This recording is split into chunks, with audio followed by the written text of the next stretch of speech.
Washington, the Biden administration is rolling out new international travel policies affecting Americans and non-citizens alike who want to fly into the US. The goal is to restore more normal air travel after 18 months of disruption caused by COVID-19.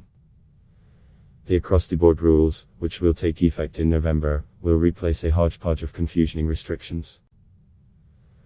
Some details of the plan announced Monday are being worked out, but here are some questions and answers about what to expect. What is the new policy in a nutshell? All adult foreign nationals traveling to the US will be required to be fully vaccinated before boarding their flight.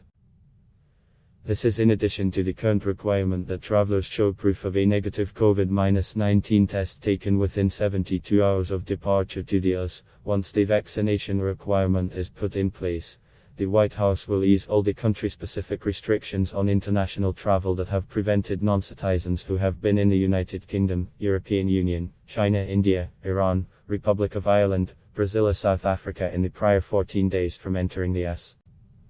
How does this affect Americans?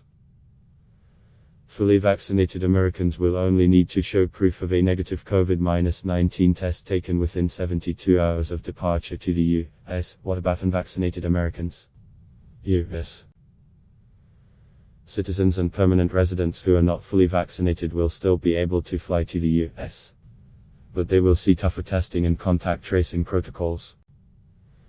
They will need to be tested within 24 hours of boarding a flight to the US, as well as undergo testing upon return to the country. It remains to be seen, though, how the federal government will enforce the testing requirement upon return. How does this affect children? The new US policy only requires adult foreign nationals to be fully vaccinated in order to enter the US. The White House did not immediately say whether unvaccinated children will face different testing protocols when flying into the country. Which vaccines are acceptable?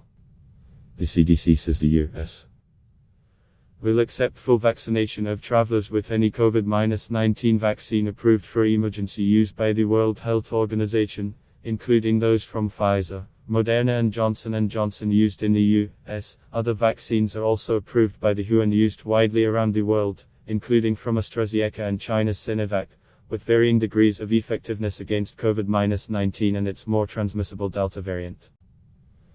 The WHO is reviewing Russia's Sputnik V vaccine but hasn't approved it. How will this affect airfares? Adit Damodaran, economist for the travel research firm Hopper, predicted that growing demand is likely to cause higher airfares on flights from Europe, although the rush to book flights could be slowed by the Delta variant and high COVID-19 rates in the US. If fares rise, it would mark a turnaround in prices since the start of the pandemic. Will airlines collect data on passengers?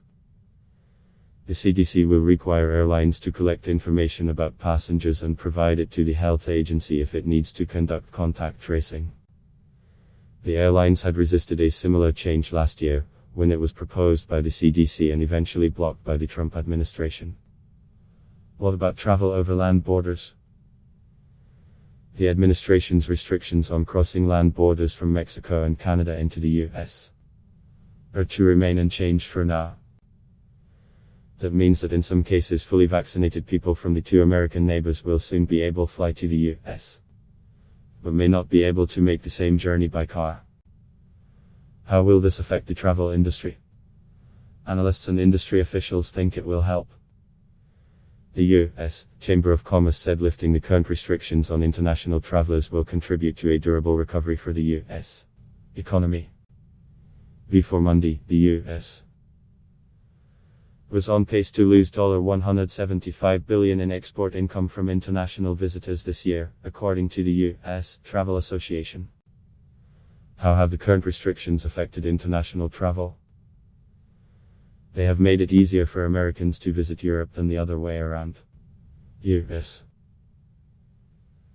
International travel in August was down 54% compared with 2 years ago, and arrivals by non-US citizens were off 74%, according to Airlines for America. How will the changes affect business travel? There is pent-up demand among business travelers from Europe.